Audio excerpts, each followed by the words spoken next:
Hello and welcome to Share.Care's What is Manly radio show and podcast. Men feel more lonely, lost, and not useful in society than ever in history. Males are not attaching to school, work, or women. What it means to be a man appears lost. Is there a framework for being manly that we can unearth?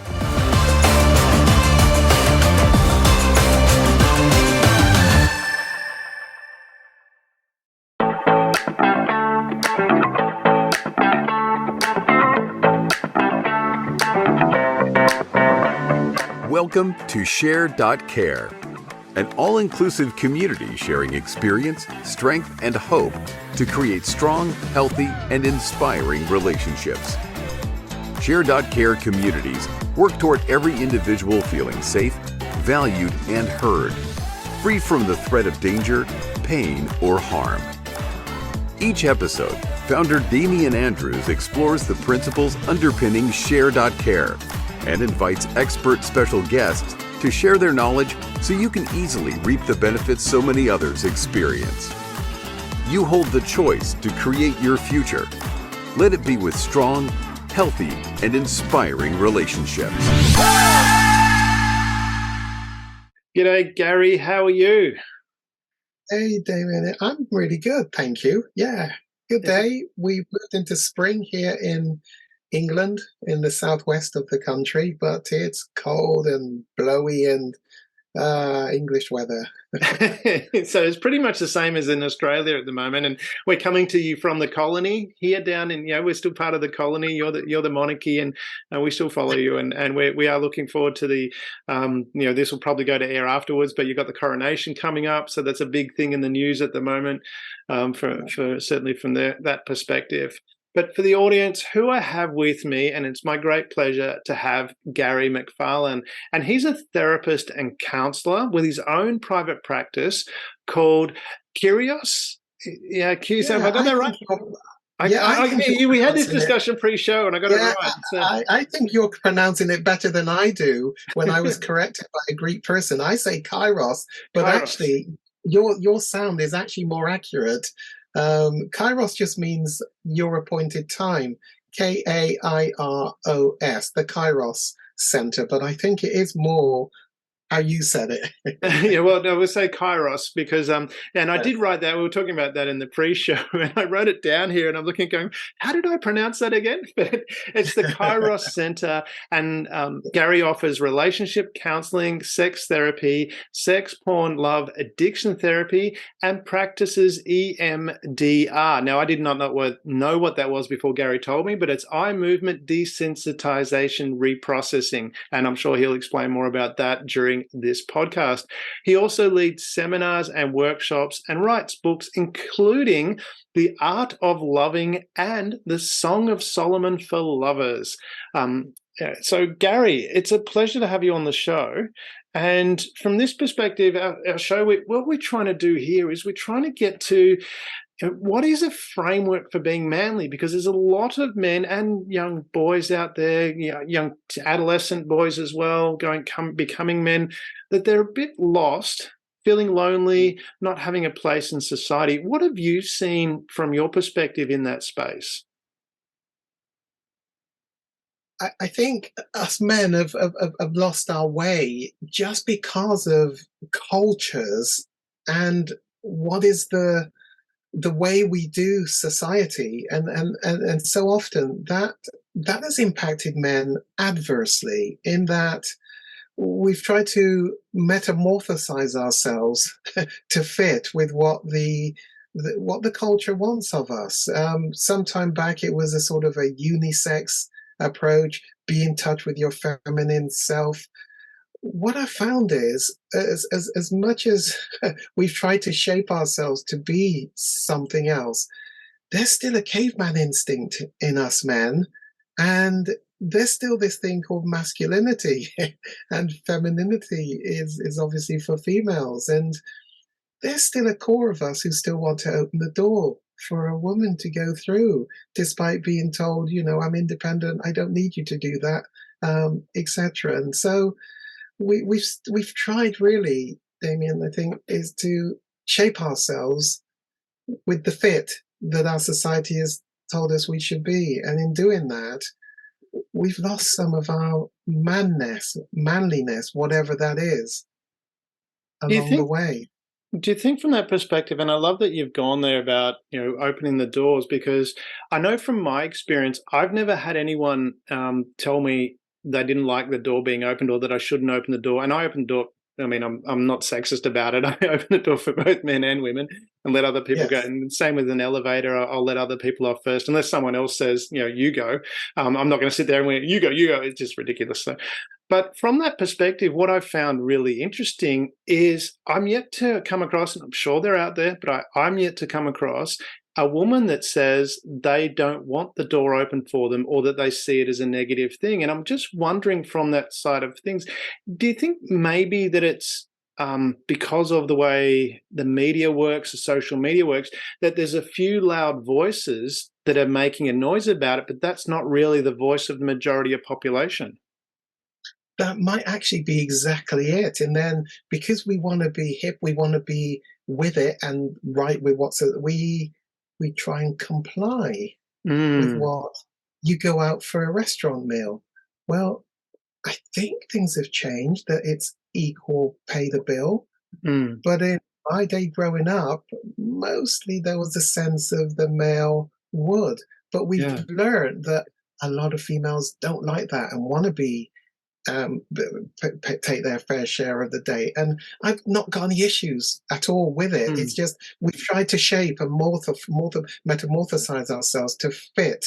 And in so doing, we've just neutralized ourselves. and and that's a really hard place to be, because actually women do want men to be men in truth. But the intimidation of what society, we've complied with it. Yeah, do you think, and that's what I'm wondering, is it say, because from what I've seen, is you say women do, well, let's not put everybody in because there are always different people, but from what I've seen, and certainly the women that I've associated with, certainly the ones that I've been on dates with, have never been upset about me offering to pay. It's something that I could, and certainly said the door opening thing is there, but even opening the car door, I always open Mm, the car door. It's just something that yes. I do. But the women that I've been around, I've never had any woman that said, I don't like to do that, or I can do it myself.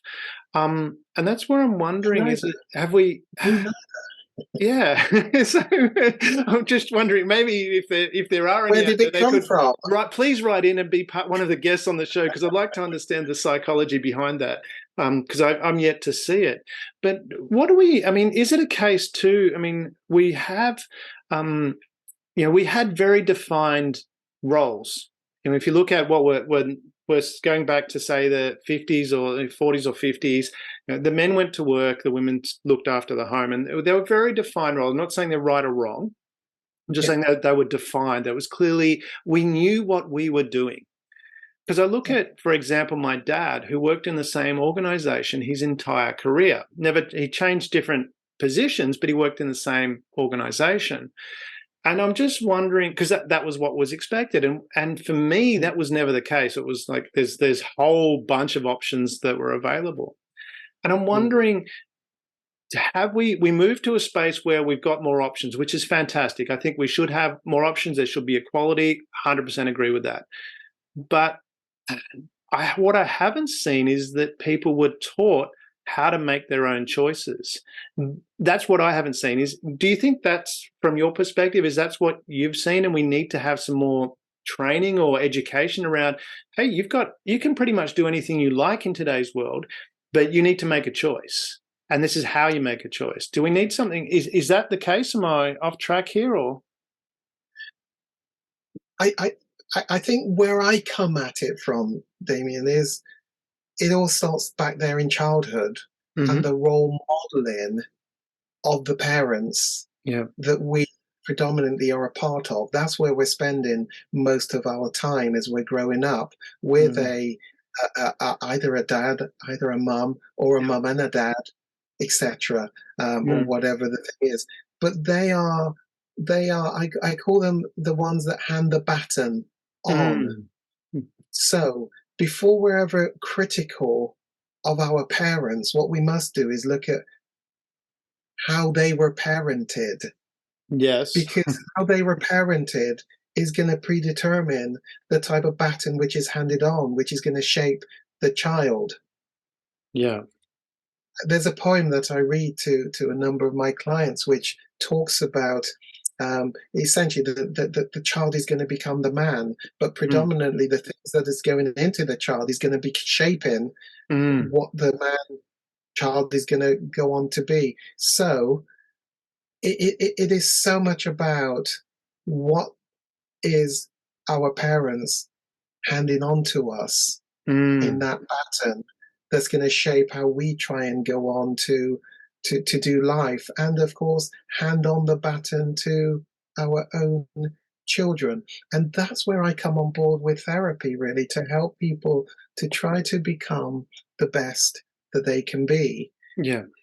Becoming the best that we can be isn't always a level playing field where we can start from a particular um, place and springboard off into becoming the best. Often there are some impediments that Mm. regrettably enter into our shaping back there in childhood, which we need some help to deal with. So, from that perspective, when we're talking about impediments um, for for boys to grow into men, I mean, what are some of the Mm. key impediments that you've seen that would affect a man having, a relationship with other people in a positive way, relationship with a partner, and then eventually having children, a relationship with the children? What are some of the key impediments that you've seen? A significant one is the bonding with that male role model, that male caregiver. We use the word caregiver because it's not always a biological dad. Yeah. It could be even a grandfather, an uncle, but it is all about the bonding with Mm. at least one significant other. So ideally, of course, it's just got to be good enough with a mother, Hmm. because you don't get a choice there, because she's carried this fetus for 9 months and Mm. the baby's going to come out. So that's a significant one. If that bonding is disrupted, that's going to have real big issues. And then you start to talk about Yeah. this thing called attachment or insecure attachment, which we'll touch on. But the role of the father is really significant, because a mother who is feminine cannot replicate the masculine role. As much as she tries to do what she can do, she can't replicate the masculine. And all the research, all the writings will show us Mm. something about the best rounded child is one that has these two parent figures. Um, Probably not rocket science, but we do our best in the society that we have with a single parent. It's not a criticism. We do our best. But really, what I'm saying is a lot of what I do is to help individuals where those impediments back there in childhood are now having adverse impacts in their adulthood, in how they're trying to do life, trying to do relationships with others, and they realize something's amiss. Mm. So, from that side of things, I mean, you talk about, you mentioned it earlier about the masculine role, and there's some information out there about and questions about whether it's actually we're taught this role and we're taught to be masculine, or whether it's part of our DNA, our genetic makeup, that the males, I can't remember which has the Y chromosome. I think it's the males. That it's that actually makes us, or testosterone that makes us that little bit more aggressive, a little bit more masculine, so to speak. Is it, in your opinion, is it something that's learnt, or is it something that is part of the genetic makeup of what makes a male a male? This is so tricky and difficult for me to answer, because the minute I answer it, I've alienated a significant number of your listeners, because we have I transgender, we have all the shifts, and we have And so I walk into a minefield the minute I go near it with a disparity of different views. So I'm going to, for 20 odd years of my life back in the past, I was a lawyer. Yeah. Okay. So there's a Now level it's of becoming clear. diplomacy. There's a level of diplomacy in the Okay. question that causes me to say, look, I want anyone and everyone to become the best that they can be. The minute I join your discussion, some folks are going to hear it and be alienated because they disagree with my view. And so I sidestep it purposely by saying it's a discussion which lots of us should have around the dinner table, but I don't have the answer to it. The rights, the wrongs, the how we get. But I do know if we get closer to the nature nurture thing, that nurture plays a significant part of the shaping influence. And that's the bit which I try to get involved with as a therapist, because it goes wrong at times, because the baton that's handed to so many of us because of the role modeling that isn't the best. And I'm never talking about perfection. I'm talking about the parental role that needs to be good enough. When it's not good enough, stuff goes wrong, and it shapes us, the developing children, into really stuff later in adulthood that just isn't working anymore. It's an interesting point that you've raised there, and I like that you sidestepped it answering the question, because I wonder about that, because if we isolate it and say, okay, a masculine, a men, the masculine side, is that more, and let's say masculine and feminine, because, and I've got a lot of friends who are, are gay, and whether you include two females and doesn't matter, As do I. they're same As sex. do I. Yeah, same, Yes. exactly. So, and from that, we don't have those discussions. We don't have discussions about whether they're gay or not, and because they're people. And it's annoying that we have to sidestep around that conversation, because, and I've done this in the past where I've gone, I'm justifying that I've got gay friends, and I go, what the hell am I doing? Absolutely. I know a black person. I don't even want to begin that conversation. It's just bleh, bleh. Yeah, exactly. And that's the point that I was trying to get to with this, because when you look at it, you look at a number of things. For example, one of my and I don't know that really counts as a sport, but it's battle bots. But I look at that, and there's so many wonderful female engineers in there competing just as equally with all the guys. Now, obviously, but it's not really they're not out there studying each other. And yet there's uneven pay. Well, I'm not sure what they're paid or how that works, but from that, on that side of things. But what I'm looking at is there's an element of aggression from the women, and even if you look at, say, the UFC, there's some pretty aggressive women in there. So if we're putting it on that side of things, and that's where I'm wondering, is it something that's learnt, or is it something that's taught? Because when you flip the coin, you go, well, okay, there's a bunch of women out there that will get into an octagon and snot the crap out of each other, and there's a big lineup of people to do that. They have to be. They have to be. Forgive this expression. It's the man's world. Well, it certainly used to be. I'm not sure about it now, but it's like they have to be to survive. Now, what I'm thinking about, you use the engineers, I use the area of the lawyers. Yeah. Because that's an area that I trained in and then I thought you didn't want to alienate people. You're talking about lawyers here.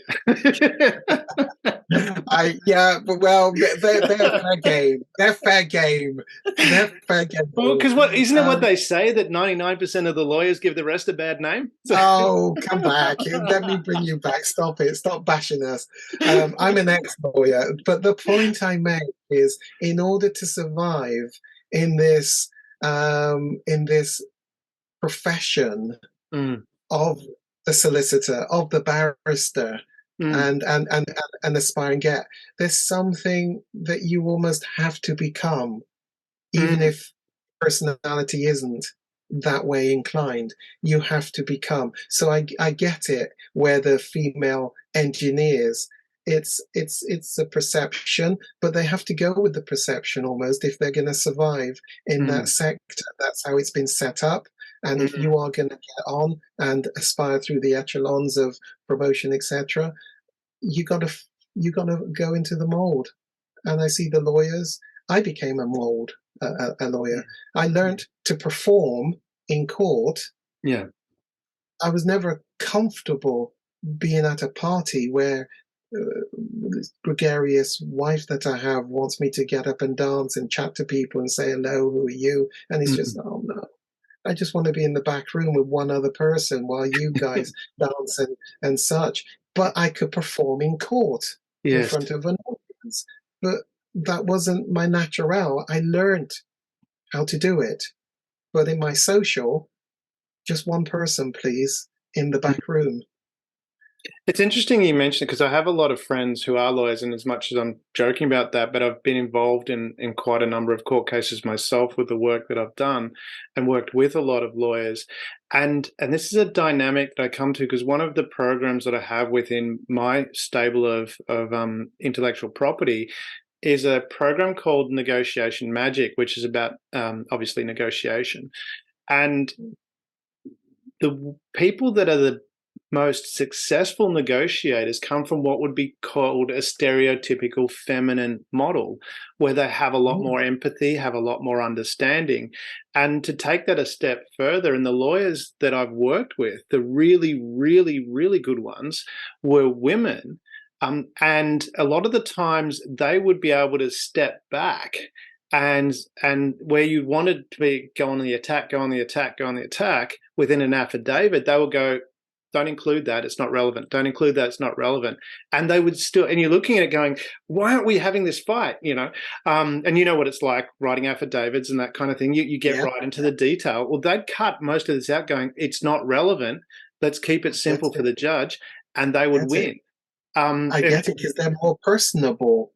Yeah. And you can forget the human aspect to it. So I'm a trained mediator.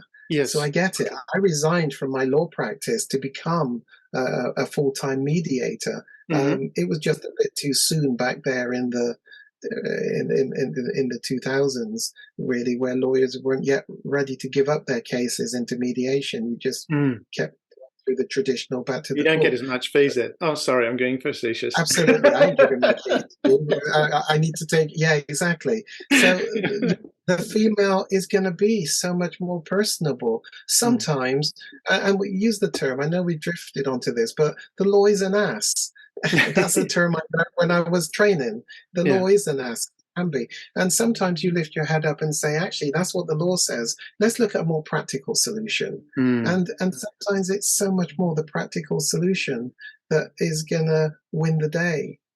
Yeah, that's an interesting point, because this is where, I mean, it all relates to what we're talking about, what is manly. This is finding this framework for men who are lost, and bringing in the law that you're talking about helps us guide that, because it is, do we sit there and have that fight, or do we go, okay, I can be this Arnold Schwarzenegger macho image thing, and I'm going to have this big fight and stand on top of this, smoldering rubble. Or I can, as you say, I can go look at it and step back and go, well, what's a practical solution that's going to work for everybody? And that's coming back to what we was talking about before. Is it a case of we now have these choices that we can make, but we haven't actually taught people how to make those choices? Absolutely. Now, everything that we're talking about Mm. men and is encapsulated in a book that I read just 3 years ago by John Eldridge, called Wild at Heart. It's a significant book. If I have my way, I'd make every man read it. But it's a significant book, because it just helps to take us through the journey of how us men have, in a sense, lost our backbone. Really, we've become emasculated. We're not blaming others. I'm certainly not blaming women. That's not what I'm doing. But I am saying society has somehow emasculated us men along the way. And there's something about how we refined masculinity. Because actually, we want our women to be feminists. feminine.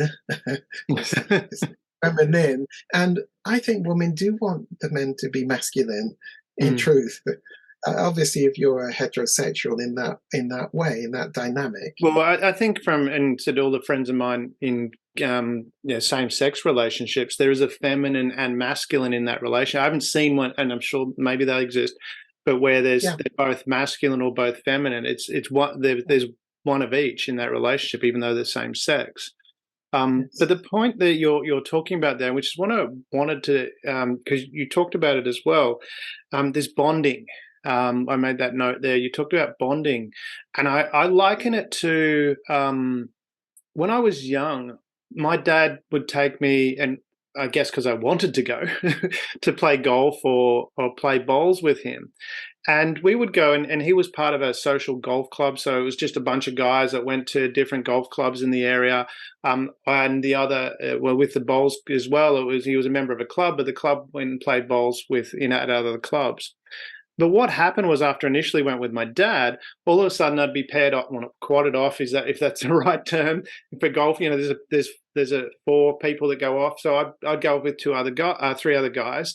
And same in the bowls, if we're playing, triples or as a 4, I'd be with 2 or 3 other guys, generally older guys. Now, because I was quite young doing this, and what I found, and maybe it was just fortunate that these guys were gentlemen, they weren't misogynistic assholes. And so I was obviously learning to play, and so I was getting some guidance. So I was in a position where I could ask questions. And when I look back on it, I had some really, really good mentors about being a man. Now, what I'm wondering is, now when we look at it, especially when you talk about society and emasculating men, and I don't think it was intentional, but do you think the fact that we've gone to, women can have women's gyms, and not complaining about that, not saying that's a wrong thing, but if a man if they were to have a men's only gym, and I was talking with someone that had a rock climbing thing where, the women get together and do some rock climbing, but the men, the organization won't even go there with having a men only climbing experience because it'd be deemed sexist. Do you think, and I said, not saying it was intentional, but do you think that loss of this male bonding, because it's deemed sexist, has had part of that negative effect to men feeling emasculated? I'm sure it has. I'm sure it has. I probably won't expand it beyond that to say I'm sure it has. But as you were talking, sharing your experience with your dad, and you touched the thing of bonding, Damien, I think where I would go back to is I would strip it all back and say, fantastic. No matter what happened in that day, Damien had an experience of a day out with his dad. Yeah. Where I'm going to is to say, Damien, many of us never had that day out with our dads at all. It's not even a memory that we can call upon. That experience is lacking all of the time, or most of the time, or rarely happened. And I'm talking about just pushing a car along the carpet to each other, kicking the football outside, being taken to a football match, just cleaning the car with dad. You're together. Yeah. That creates the bonding and the regularity of being together, kicking leaves. Yeah. No big event, just together is what creates the bonding. But what I want you to understand is there are significant numbers of us who don't have that experience at all to call back upon. So how do we do that? Because again, I can't, it's one of those things. I can't sit there and I can read all the books I want on childbirth, but I'm never going to be able to describe what it's really like, because I'm never going to be able to be in that position to do that. And I'm not in that position to explain to or deal, fully understand what it's like to be in a father position. And certainly, I mean, I'm a father now, and I take my son with me. One of my best friends has a Grand Prix party, which is very blokey, not misogynistic, but it's fart jokes. And we occasionally, women, it's not like women are not invited. Every now and then one of the partners will come and never come back again. It's like she's made to feel very welcome, but we're telling fart jokes. Women have got their thing and they do it so much better. They just get on and do their womanly thing. But how do we create that? Because I said I can't relate to this experience of you're talking about the father-son bonding that men are missing out on. How do we create that for men that have missed out? Damien, you can't hand on very easily what you haven't got and what you don't have an experience. So you do the best with what's in your hands. So what I say is, maybe what's in your hand sometimes isn't good enough, because we do the best and we don't know, when we're doing our best, we don't know what we don't know. And you can't hand on what you don't know. And so there's times, because we've been made to be in relationship with other people, if we doubt it, look at what COVID did and look at the repercussions of mental health being separated. Sometimes we need a helping hand. And that's where I come on board as a therapist, because there is this thing called insecure attachment. And how dare this person called John Bowlby back in the 40s try and define me and tell me if this happens in childhood and this is disrupted and the bonding doesn't take place well enough, that you're going to go on to do your adult relationships like this and like that. And it's just, how dare you? How dare you try and put me in a box? I'm a complex. Oh my goodness, what you've just written that describes me. Oh my goodness, that describes, I don't like this. I don't like this. And that was me, by the way. Yes. And now I'm scraping the carpets with my fingernails, because I ain't going over to those busybody therapist people to try and, anyway, I'm a complex being. Only Freud can unravel me. And since he's around, nobody can help. And it's just, with my own insecure attachment stuff, I'm in my 40s. I'm hemorrhaging because something is coming out of me, and I tend to use this as a description. It's the Russian doll. Yes, and there's something about yes, that's the other word that's used for it. Yes. And it's stand up the real Gary. And the problem is, I don't entirely know which is the real Gary, because what I do know is when I was born, that's the little Gary. Yeah. Some stuff happened, and this little boy, this little baby, growing up as the little boy, the 2, 3, 4, 7, 8, 9-year-old, something was impacting his brain, and some negative, impactful things was going on. And because it's a strange term, the brain doesn't like pain.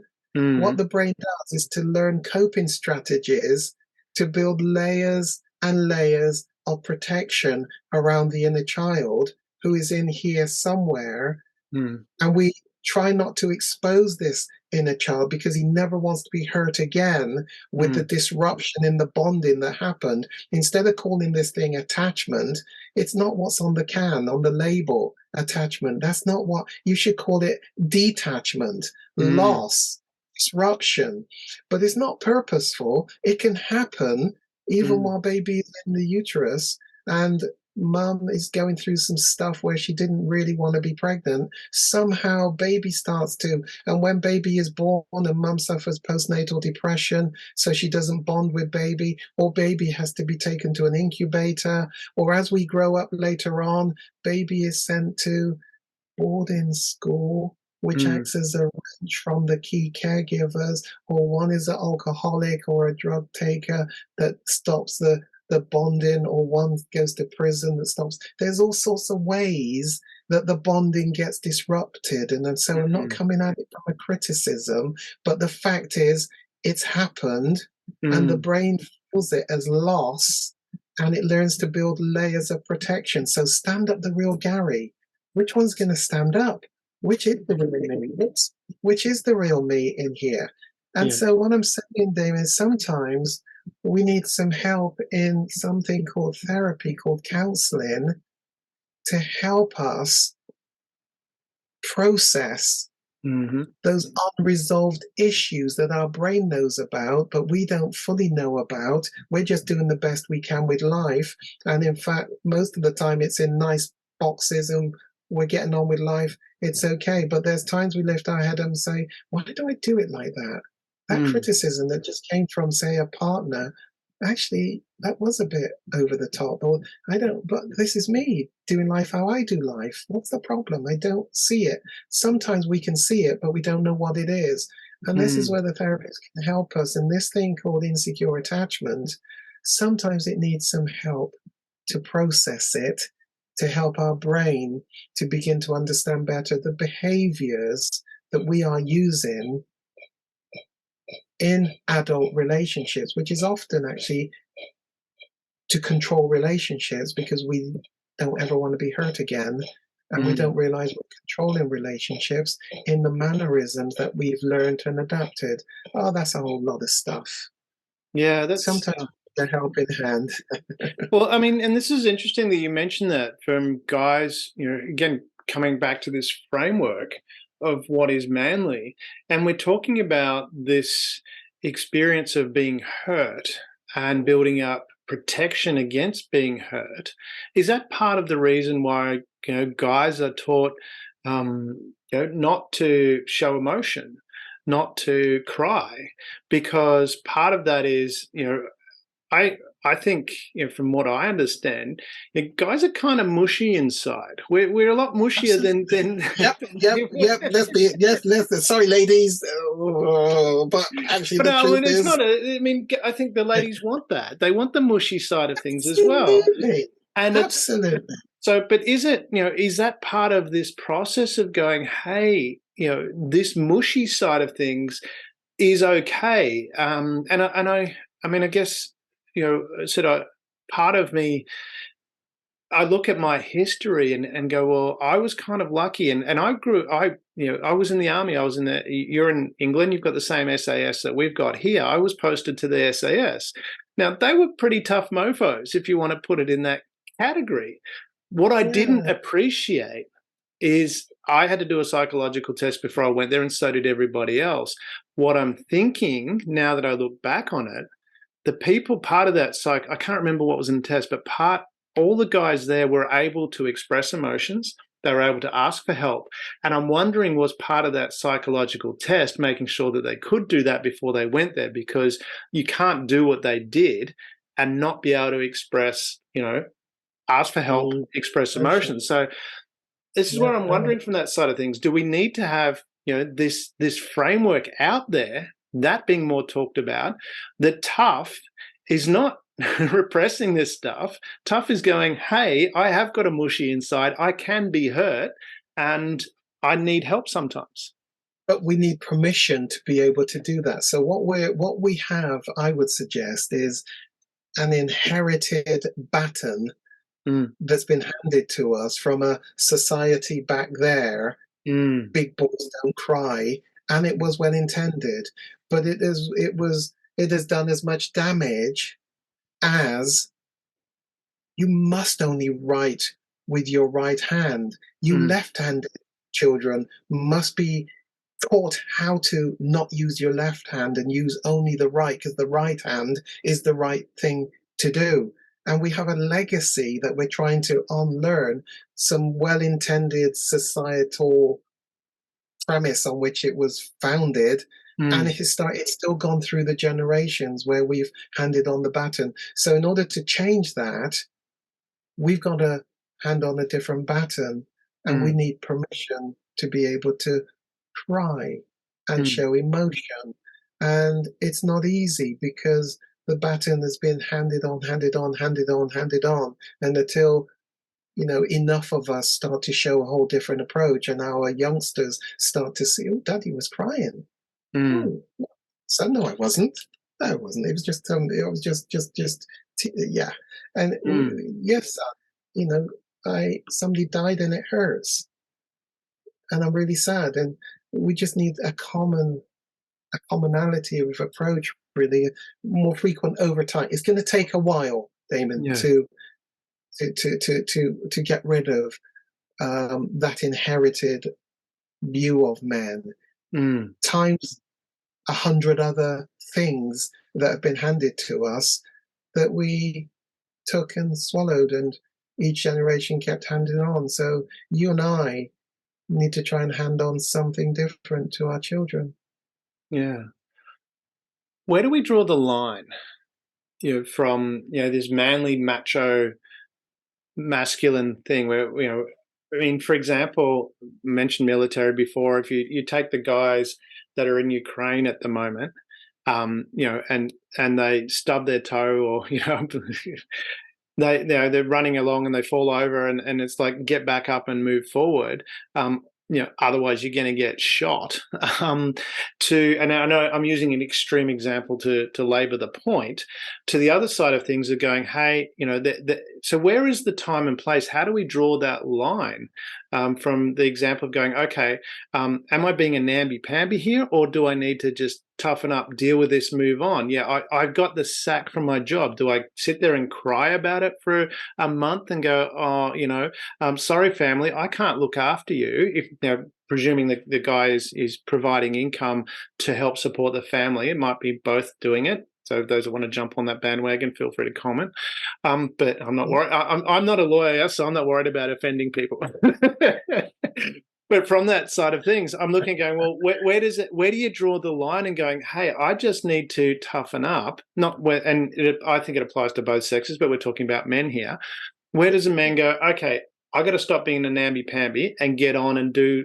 I have a responsibility, whatever that responsibility is. It might be I'm the person. I have friends of mine who, the men stay home, look after the family. She's off working.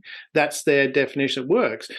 He hurts himself in some way, can't look after the family, but he can still move. Whereas the thing, where do you draw the line? I know it's a long-winded way of putting it, but I think a lot of it is hot air bravado that us men have got to take on, seemingly, but it's not fitting us. A lot of us.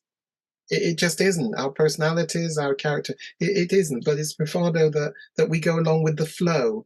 In terms of a practical answer to it, I think we do need more men's groups. Yeah. Because it's in those groups we start to experiment with a new way of behaving. But when we come out of those groups and rejoin society, we need a progressive society that gives us permission to be able to try out our newfound ways. For example, it ain't cool anymore to smoke. Yeah. In a pub, in a building, in a 30 years ago, there was a whole lot of stuff where society tried to balance. Well, people should have rights. Smoke in the office. Well, they should have rights. I don't know if it's 30 years ago, but it was certainly whenever it was. But can you see there was a transition from, even if we don't want to do it, others should have the right to. But then the health factor of why would anybody want to do that? No, take away any place for people to go to smoke. It's progressively. In other words, we need permission from society to be able to experiment with the things that we're learning, but we got to learn them first. Yeah. And I think the place to learn them probably is amongst other men in groups where we try out a new way of behaving. But we need permission from a progressive society. Otherwise, we're going to run back in our shells and stay just in the group. And, oh, nice to see you guys, but, I don't try this out in society because somebody might look at me and think I'm weird and I'm strange. And none of us want to be ostracized and seen as different.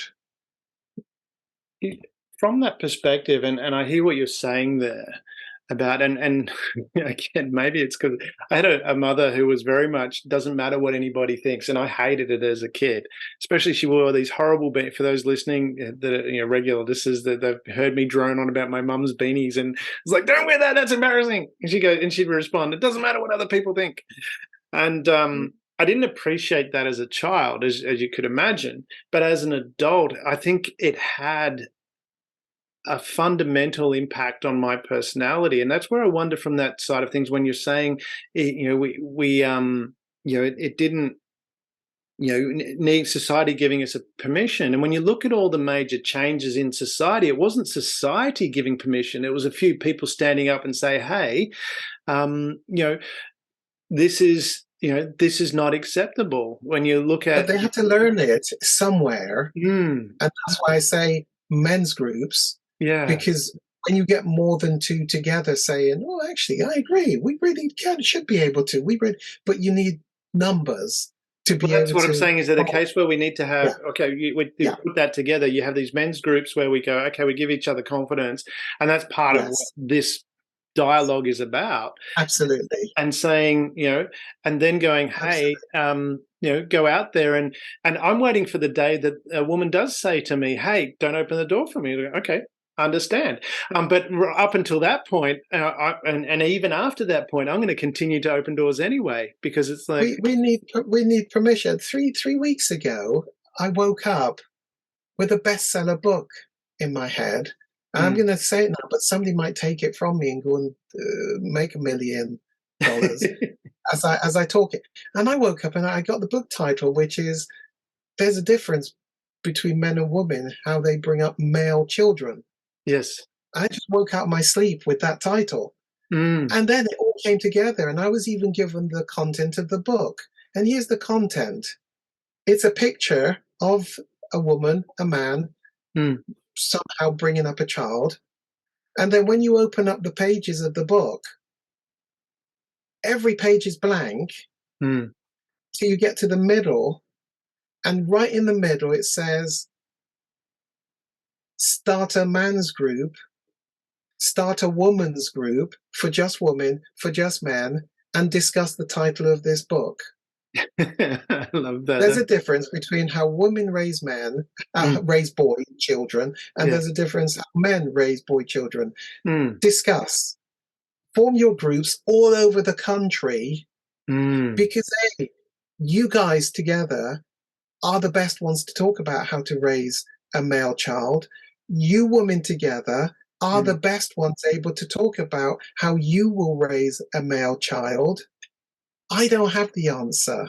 mm. And that's the book. And I was going to put that on Amazon, and I was Yeah. hoping it would make me a millionaire Okay. by the concept. But do you see the point?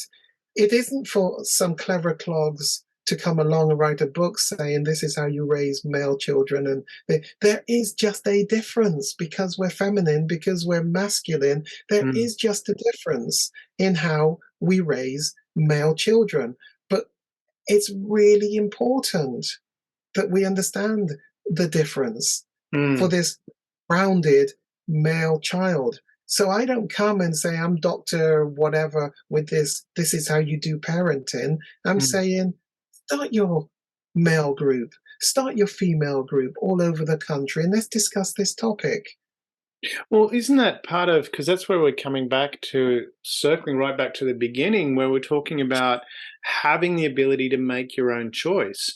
I have, some friends, male friends that are, some of them are very effeminate in how they behave, and they're comfortable with that. They don't care what anyone Mm, else says, and they mm, go about their life quite comfortably. And there's a group of guys, we all get together, and we're not the same. We're extremely diverse in how we behave. And is that mm. what really we need to be teaching young boys? It's, as you say, it's this book where you go and decide what's right for you. Is that what we need? Absolutely. Yeah, I don't have a template. But the point is, what Mm. I intended was to write the bestseller Yeah. on how to raise male children. Mm. In case you missed it, that was my bestseller. Yes. It had a title and Yeah. it had blank pages till you get to the middle, start your own group and discuss, Yeah. and then go off and do. Well, Pay and me a lot that's, of money for the books, please. yeah. Well, but this is the point that we're trying to understand for men is going, hey, you need to decide what's right for you. Is that the discussions we need to be having? But That's how do the we tell discussion. people to say, especially, I said, from what we were talking about before, certainly from my perspective, I've never met a woman that has been upset with me opening the door. Now, apparently, it's happened, um, and but Yes. and not only that, I've never met a woman that has not liked the door being opened for her. Now, I'm sure there are women out there that do that, but it seems to be that's the minority not the Yes, it majority is. voice. And is It that, is. how do we get that across to young boys or even older men that, hey, this is this loud, I'm going to say squawking out here is not, that's not the majority. That's not what most people want. That's just a very small group, and that's okay. They're entitled to that. And if they don't want the door open, don't open the door for them. Do it and run. Because that small minority is going to come after you. You see that? You see No, how do you do that? I mean, the only way you find out is you've opened the door, and then she goes, "Don't open the door for me." It's okay. I'll close it again. Then you can open it. You got to do it politely. Then, I mean, obviously, there's a nice thing about how you do absolutely. things.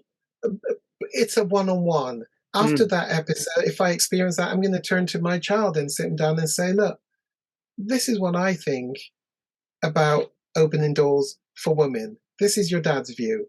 What you just experienced was a woman who's very different and wants it done differently. Son, I'm offering to you what my view is.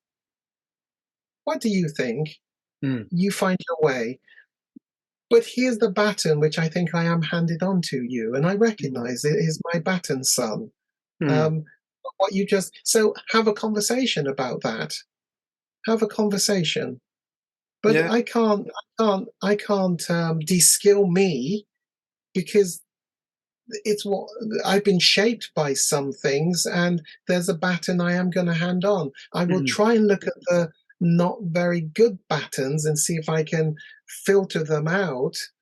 But I'm me, and there are some things I am going to hand on unwittingly to my child that may not be the best. We try to be the best that we can be, but sometimes we hand on some stuff that isn't a good fit. And that's really why I keep saying sometimes therapy and counseling does have a role to help us to work through some stuff, because unwittingly we do pass on some patterns which are not going to serve us, our families, our relationships well.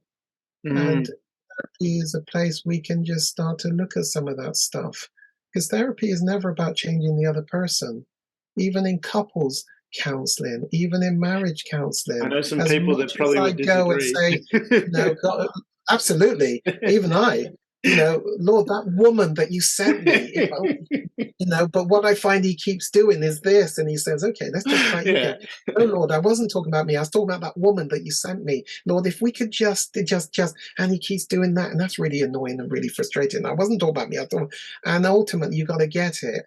I cannot change somebody else. Yeah. But the person I can change, me, and if I change me, that other person cannot keep doing life the same way. They have to change, because if I'm not in the same place for them to do what they've always done because I've moved, they can't keep doing it to a shadow. They have to change. How much of that, from a guy perspective, when you look at it with men, and say, let's take men and dating, for example, and going out and expecting, well, not expecting, but having starting a relationship, and allowing themselves to be treated in a bad way. And it goes for both sexes, but we're dealing with men here.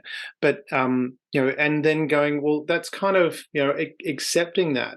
And then, things go down the track, and the relationship gets worse and worse, and eventually you break up. And I love it. I hadn't heard it put this way before, but a friend of mine said to me not too long ago, said, well, when you first meet someone, that's the best you're going to get, because everyone puts on their best. And it's going to, so if you don't like that person at the start, at the very first couple of dates, chances are it's going to get worse from there.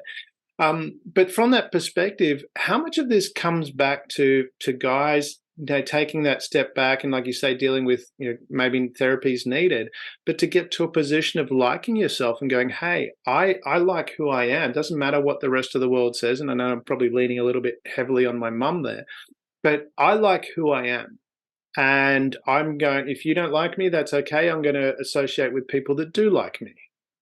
Whoosh, Damon, that's massive, massive what you just said.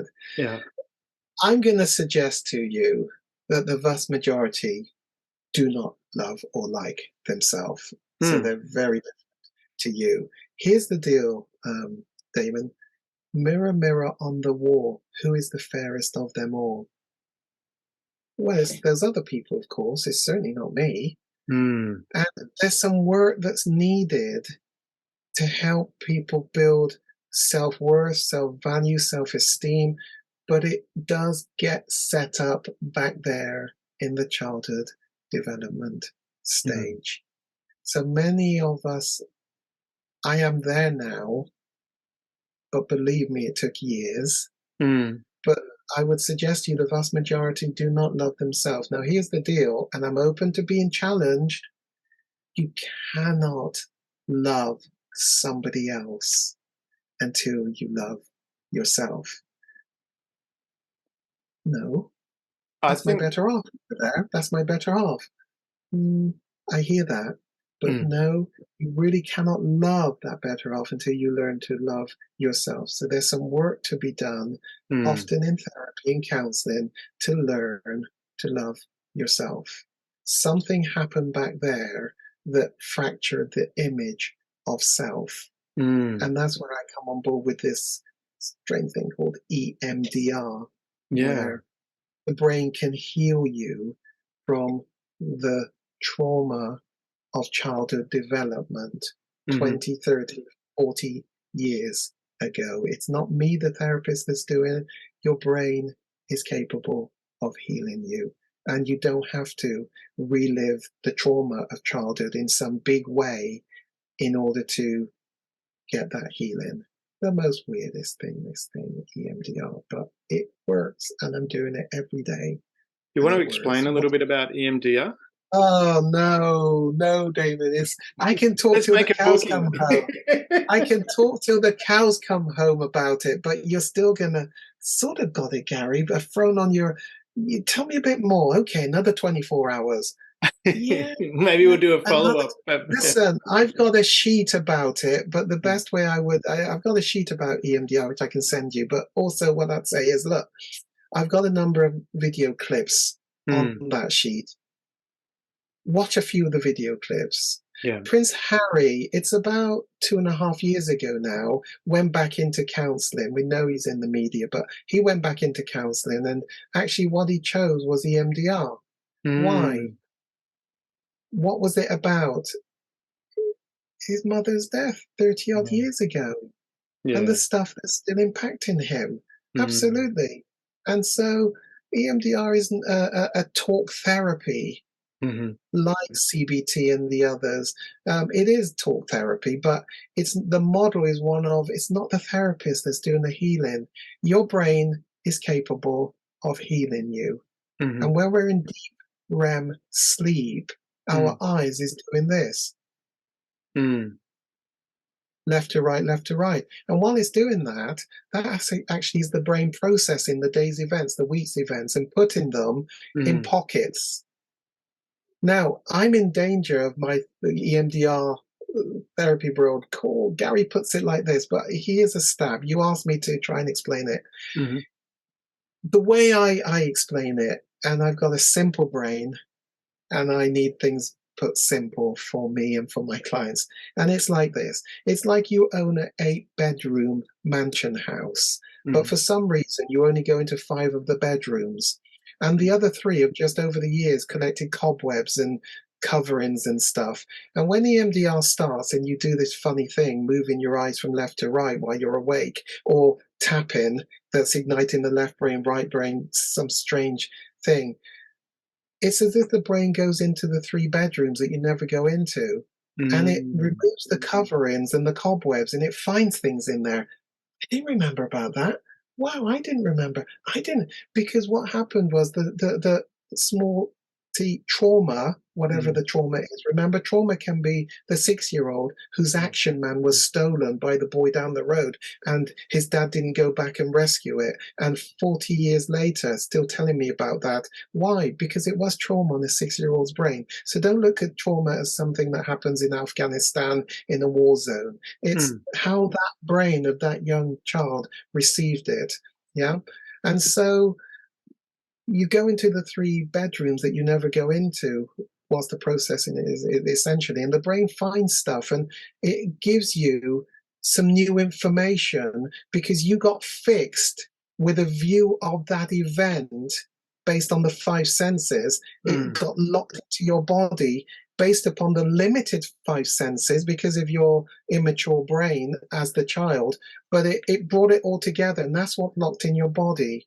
The body remembers. The score is what Bessel van der Kolk says. It's locked in your body.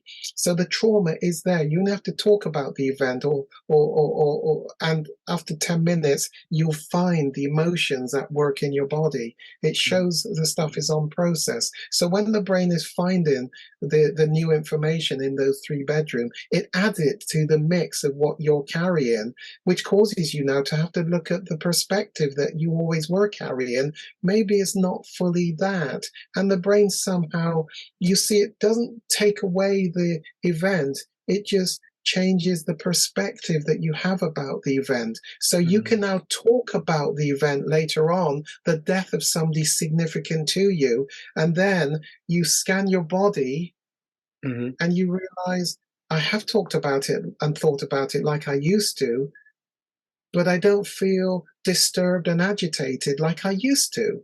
Ooh, what's happened?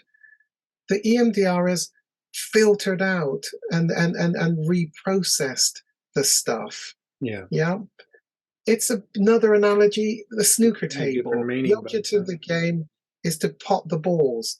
And as you pot the balls, they go into pockets. That's where the brain now has the information as a resource for using in your future life, like a bereavement of somebody close to you. Once you've processed that, not processed, you've lived it and you've recovered, the ball is pocketed.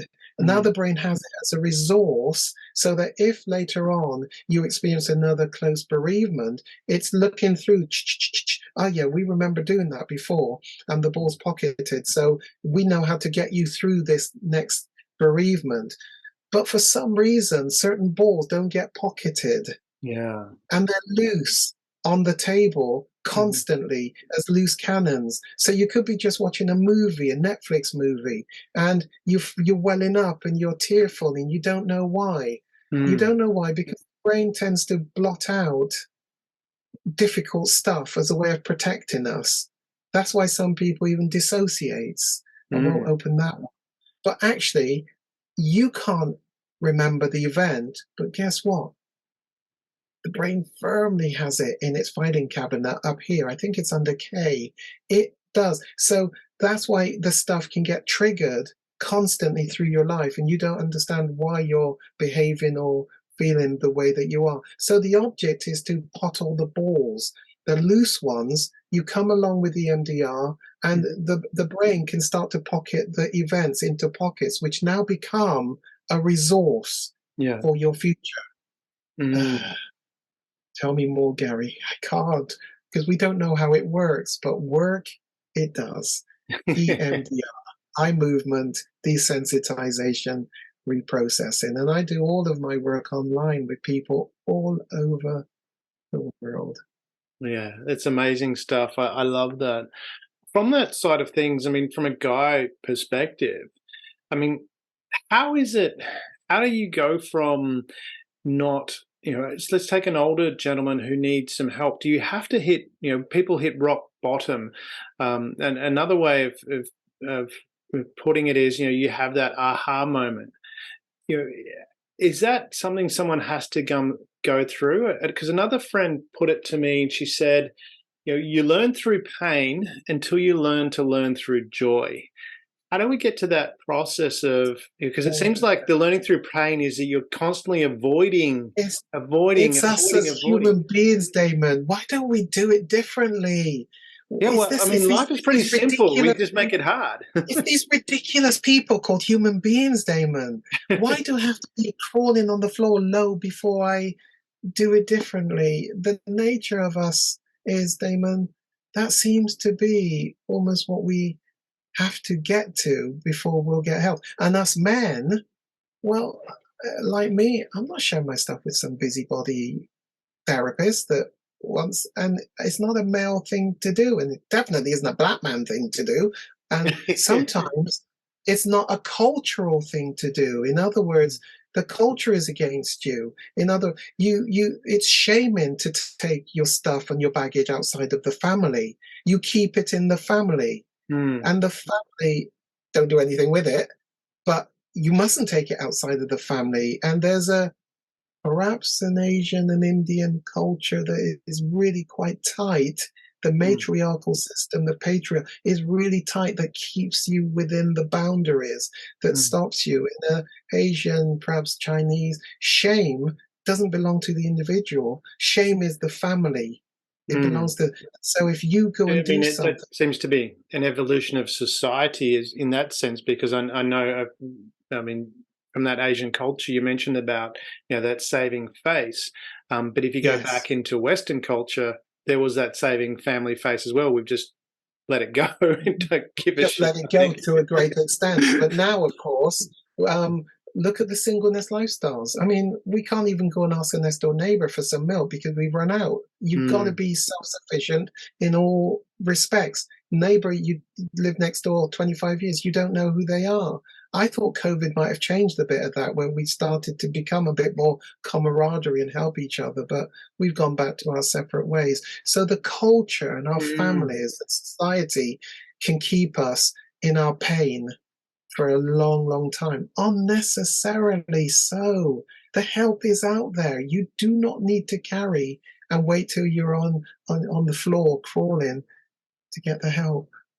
It's interesting that you mentioned that, because, and I've noticed this talking with a number of people, certainly in regional areas. And one of the other hats I wear is I'm the CEO of a radio station in a regional area.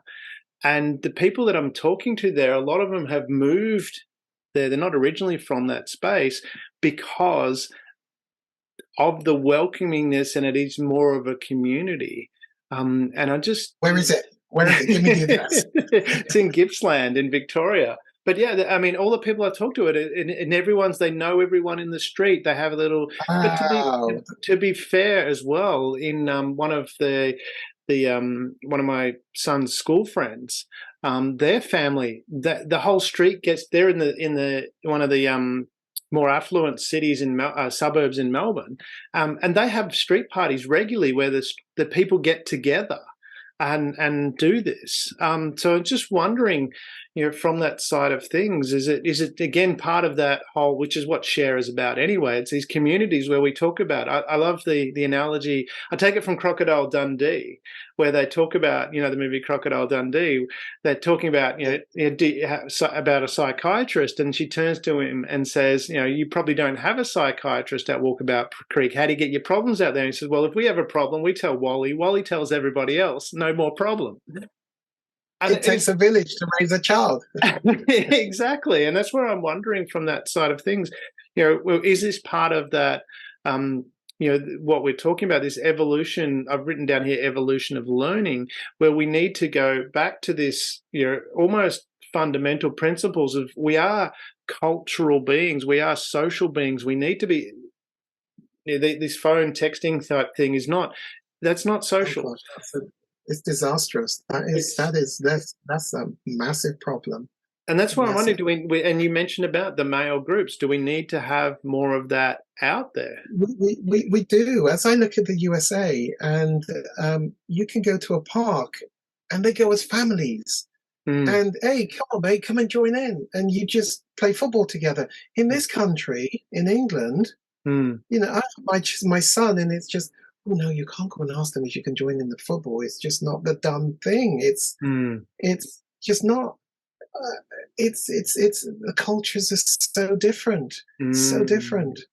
Interesting. You get locked in by the predominant force in the culture. It's hard to break out unless a small number start to break out, and then more, and we get the mushroom effect. So maybe it is the groupings where we start to get the camaraderie, where we're willing to take risk and experiment and break out. Maybe we can start to change societies. But you start with me, and then you next move with your family, and then you move to your extended family, and your extended family that touches somebody. We change society. It's us who changes society. Yeah. From that side of things of breaking out and having that courage, I'm going to put it, having the courage to break out and dealing with, expectations. The term toxic masculinity is being thrown around a lot, and I've been trying to understand what that is from the perspective of, okay, is it something specifically exclusively male, or is it, what is it? Because when I look at it and people describe, behaviors that are toxic masculinity that fit within that category, I'm going, well, that's not just a male behavior. There's women that do that too. So from your perspective, when a young man might be experiencing someone talking about toxic masculinity, how should they process that? Is it something where we give a lot of attention to, or is it, one person described it as just being a jerk, which is like, we don't want to be jerks, but that's, again, not a male trait to just be a jerk. That can be both genders. There's some things, there's some fights that we should do, but there's some wars that we should just leave alone and just move on. You see, once somebody's chucked that term at you, you're now trying to fight backwards from something somebody's carrying, and you'll never change them. You see, I just wrote something and I tried to find it, and all right, why don't we talk about aggressive feminines? Is that how you see me? But it's terms that maybe they're just some fights we just leave alone and just be who we need to be, because you won't change other people. The term, the label, you will not persuade them. I love Your that. honor. You can argue with your evidence and say, but you will not change some. So sometimes those labels is note it. If it's my children, I'll say and say, these names that people are calling you, let's talk about that, and I'll help. But in other situations, you may not get to preach to others and say, hey, this term toxic, why does it have to be used? It's horrible. Hey, this term aggressive feminine, why does it have to be used? Well, there are some that are going to want that.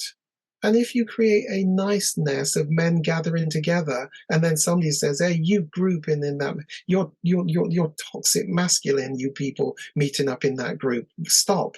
You're not doing good. And the intimidation is great. And now we have to break up our group of men because somebody's given it a label. And I say, hey, there are some fights. Maybe we just leave alone. I love that response from the perspective of putting a framework about being manly for advice for men, young boys and men. What you're basically saying there is sometimes you're assessing the fight and going, is it worth having, and just walk away. Because my son's, he's just recently got his black belt in karate, and the sensei there has become a good friend over the years. He works with both men and women, both perpetrators and victims of violence and abuse, and that's the space he works in. And he has what he calls the 5 Ds of dealing with conflict, and the first one is distance. Is that, when we're talking again about this framework, sometimes, like you say, some people you're never going to change them. So you're going to spending all this energy having a discussion about something that's not going to go anywhere. Is it better just to let it go? And what energy have you then got left to be doing the fight that you want to, or journey, if not maybe trying to make that bigger difference over here? Impact the way that has a beneficial effect. Because you're exhausted. You're exhausted and trying to deal. And actually what's happened is you got neutralized from being the best that you can be, because you went and tried to fight some war that was really, you were never going to make a big impact in, and now you have been emasculated from being able to fight the proper war. Well, and I love that from the perspective, because you've opened my eyes in the sense of something that I just do. Because if there's what I consider to be an irrational discussion, and I'm not saying the other person is irrational, it's just the discussion is going to be irrational, I'll just shut up. Because and this is what I love, because you can't argue with someone that's not going to argue.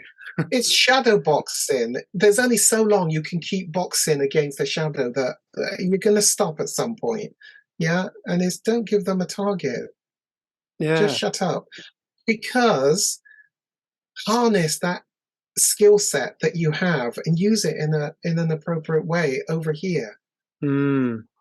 I love that. Harness it. You're not giving someone the energy to have the fight, because that's probably what they're looking for. They're not looking for But they are going to resolution. take it out of you. But you've given away your energy Yeah. by doing that fight. They're sapping you like a parasite in the true sense of what a parasite does, which is to suck out of you. Don't give them you. What about from the perspective, if we add into this, I mean, because there's talk about, and it falls into the category of toxic masculinity, but they talk about certain behaviors, and one of those behaviors is being promiscuous. So James Bond is he's not the the likable character anymore. But from that side of things, I mean, it's talked about that promiscuity being not a masculine thing. I mean, where does that, because you work in sex therapy, that kind of thing, where does that fit in the framework from that? I mean, if we look at it from the perspective of, okay, people are going out night clubbing, she goes home and opens her legs, and he sticks his yu-yang in there. Does that make him promiscuous or her? Because it takes two to have sex. You can't, it takes two people. But maybe there's a slight definition in there, but I don't think but doing it by yourself qualifies as having sex. That's my personal opinion. So where does that fit from that side of things? The promiscuity falling into that category of not being masculine. This is one of those questions where, once again, Damon, I'm going to sidestep it as a good therapist because and a good way. More the therapist, which is, and what does that mean to you? And I now entertain, because what that question does is to set me up to take a perspective, take a role. Then I alienate those who are over here. Now, the reason I did that was this. But back in the 60s, 70s, 80s, James Bond was a role model to be emulated and to be. Now he's not quite in favor because of promiscuity. So what do I do with all the 60s, 70s, 80s, 90s who are very much, yay, James Bond? You know, I alienate because, that's not in vogue anymore, like smoking. You should have changed by now. Why are you? So I'm going to keep being molded by society and society's view. And therefore, what I'm trying to do is steer a level path to say, what does that mean to you, client? What does that mean to you as an individual? And we work with that rather than give a Gary fix. Well, I mean, that's an interesting point. And if we're going to, take it to that side of things, and we look at the history of James Bond, and I love that analogy. And then the most recent rendition, he wasn't promiscuous and ended up dead. So how does that all fit together? And I'm being a bit jovial with that. But we're looking at it, if we're looking, and I was just wondering where that might fit into the case of where that sits, because that has come you up. The client, tell me. If I had you in front of me, Dane, I'd be saying, you tell me. What does that fit? What does that mean to you? Let's talk about it. Where did you get that? Because you may have a baton that was handed on to you as to how you are holding the view that you're holding, but it may never have been yours, but you've adapted it. You've made it fit. Like if I had a cap, you will fit because my parents, my dad, whoever gave it to me. And of course, that's how it is. Oh, tell me, Damon, how did you come by that view, though? Let's talk about, well, Gary, it just is, isn't it? Let's talk about that, Damon. And is it working for you? Actually, now I've started to shake it up a bit. Actually, I can hear some noises from my female partner who's been calling me and saying, and actually, now, and I cause you now to question some things. You may end back up picking it up and saying, no, it is a fit for me, but you are causing you to go on a journey to look at how you came by the view, the perspective, the baton that you're carrying. Do I own it? Or is it hand given to me and I just swallowed it? Yeah, that's interesting. I love that. Is that a case too when we look at it? Because again, you keep coming back to this, these batons that have been passed to us. How much of that? Because my understanding of a belief is a thought that you've repeated over and over again, whether it was handed to you or whether you've done it yourself. And it sounds like the I'm going to get the name right here because I wrote it down. The eye movement desensitization reprocessing is again going through and reframing what happened, which is again that process. How much of this is about I would suggest it's adding new information so that you look at the totality of what you're carrying. Rather than somehow, it feels tricky to say reframe it because it sounds like I don't want it to get any near to things like hypnotizing or causing you to forget or stuff. Because that's not. I understand. I wasn't going there. Yeah. Really. No, I know that's not what you intended, but I just want to make sure it's your brain that's doing the healing. It isn't the therapist at all. No, and I don't think in any case, because that's the whole process, isn't it? You can't teach somebody anything; they can only learn. But going back to what you were saying, can I get you to? I mean, I was looking at that from this perspective of guys having this this baton passed to them, so to speak, and I love that terminology that you've used there. That baton, so to speak, is generally a set of beliefs or a way of processing things. That my understanding is a belief is a thought that is simply a thought that you've repeated over and over again, and it becomes a belief. We think it's true. And for us, it is true, but it doesn't mean it is the truth. And then the process of changing that, is it simply just putting a different baton in there of adding something different? I approach it differently to that Damon, really. Okay. And the terms that you use, a belief that you repeat, I approach it differently. This is the little Damon, okay? Yep. He's born into this world. And as we're not looking at this age, we're growing him up to 7, 9, up to puberty. This brain, I call it a hard drive. Yeah. There's no data on this brain when we first come into this world and we're born. But as we're interacting with other people, the extended family, the immediate family, kindergarten, Sunday school, wherever it may be, where the brain is starting to fill up with new pieces of information about being alive on this planet. But I need you to think it's the 5 senses that's taking in new pieces of information. It's what you're smelling, it's what you're hearing, it's what you're touching, it's what you're tasting. It's all the 5 senses. But when we will be getting good stuff going on to this brain. We'll be getting neutral stuff, don't quite know, but there will be negative, impactful things. Now, what's negative to one may not be negative to another, to a twin brother. It may not be. So don't make comparisons too closely. What impacted one may not impact another. But the fact is we end up with some negative, impactful things. The first time we are experiencing some of these things, they're becoming templates. Templates are the reference points, but templates are hardwired on the brain. So those negative, impactful things that we come across, he's also going to set up a template as a reference point for later on in life. But when we find ourselves doing a pattern of behavior, so I'm not with beliefs and repeating beliefs, I'm into actual practice thinking that moves into behavior. CBT, cognitive, whatever I'm thinking will absolutely categorically eventually become the behavior. My thinking will be shaping my behavior. And so over time, when that template is looking for ways to just manage the negative thing, we fall into patterns of behavior. So what I'm now doing is creating the hamster wheel.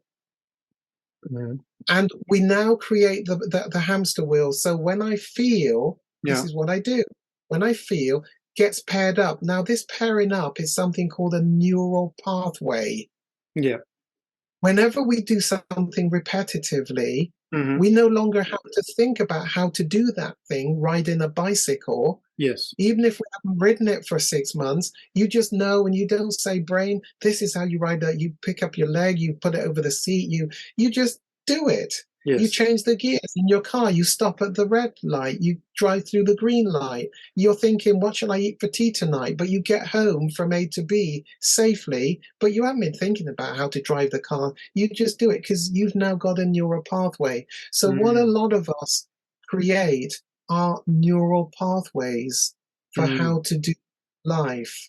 Yeah. And so it is beliefs, it's the rumination, but it goes on into a behavior. That's why when I do sex porn addiction, I Mm. say, look, you don't go and, forgive me, people, you don't join a 12-step support group because straight away, please, a 12-step support group is a part of my program. It's Mm. essential as a Mm. support structure. Do not hear me dissing it.